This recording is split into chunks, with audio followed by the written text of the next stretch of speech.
Ja, liebe Zuschauer, herzlich willkommen zu einem DAF-Interview mit dem zweiten Börsengang dieser Tage. Covestro ging an die Börse, die Preisspanne musste ordentlich gesenkt werden, aber letztendlich ist der Börsengang geglückt. Und wie die Aussichten sind und natürlich die Lage, darüber sprechen wir mit dem CEO von Covestro, mit Patrick Thomas. Welcome, Mr. Thomas. Thank you very much. I'm glad to be here today. Okay. We are too, Mr. Thomas. Finally, Covestro went public despite the turmoil at stock markets. What encouraged you to make that risky step now?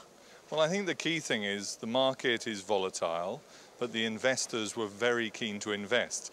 So as we were going around on the roadshow, we had a lot of interest in Covestro, a lot of belief in the story, a lot of investors wanting to find the right price point. And in the end, we took our time to extend the offer period, get the pricing right, and then we're out and away. Okay, but expectations and interests around the IPO were, finally a little low. Why do you think that happened?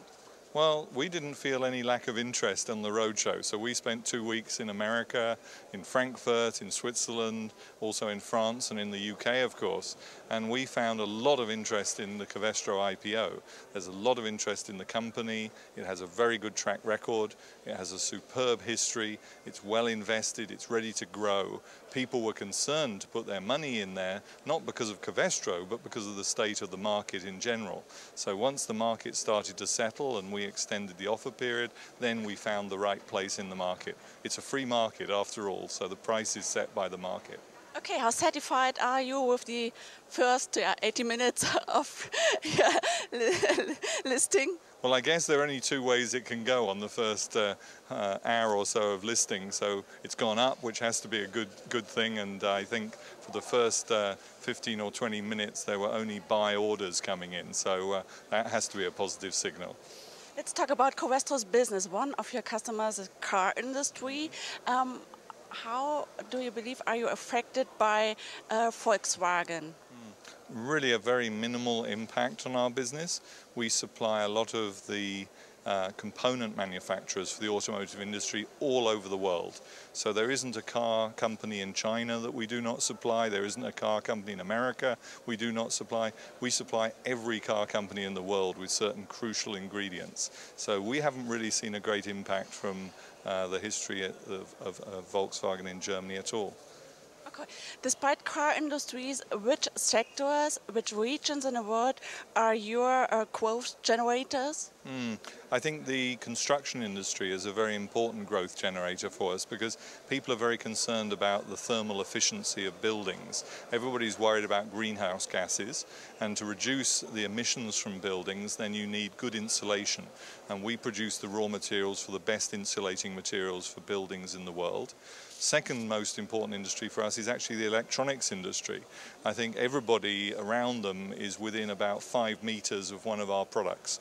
If you have any mobile device, something in that mobile device is made by us. Either the casing or the lenses for the cameras or something in there is made from a product from Covestro. Okay, so Covestro made revenues of more than 11 billion euro last year. What is your forecast for the next coming years? I think we'll see growth. All of our businesses are growing above GDP. The industries that we operate in are high growth industries because we're substituting lower grade materials. So in the automotive sector, our materials substitute glass and metal to make the vehicle lighter. And that's the way in which you can reduce the emissions from a vehicle. Every time you reduce the weight by 10%, you reduce the fuel consumption by 5%. So you will find our materials, just about everything you touch or feel inside a car has come from Covestro. Okay. 10 years ago, Bayer split off its chemical business, Lanxess. Lanxess even made it in the DAX, at least occasionally. Is Lanxess business model or a role model, an example for Covestro? Well, I think they're very different. Lanxess was a collection of separate businesses that were put together and then spun out. We have been a business in our current form for as long as Lanxess has existed. So at the same time, Lanxess was formed, Bayer's material science business was formed. And it's a deliberate collection. All our businesses run off the same manufacturing backbone. They all run the same chemistry. They all use similar technology to deliver different effects in different markets. So we're very used to being standalone. We don't have the challenges of trying to put a lot of different businesses together. We already are just one business, and so for us I think the challenge is a lot easier. Mr. Thomas, thank you very much. Thank you very much.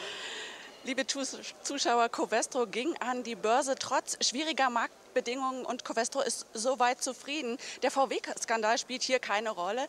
Autoindustrie ist ein Wachstumsmarkt, aber auch Elektronik und viele Regionen dieser Welt, sodass Covestro sich, naja, sagen wir nicht entspannt zurücklehnt in diesem Umfeld, aber sehr zuversichtlich ist, was das einerseits Umsatzwachstum betrifft, aber auch eine ordentliche Performance an der Börse.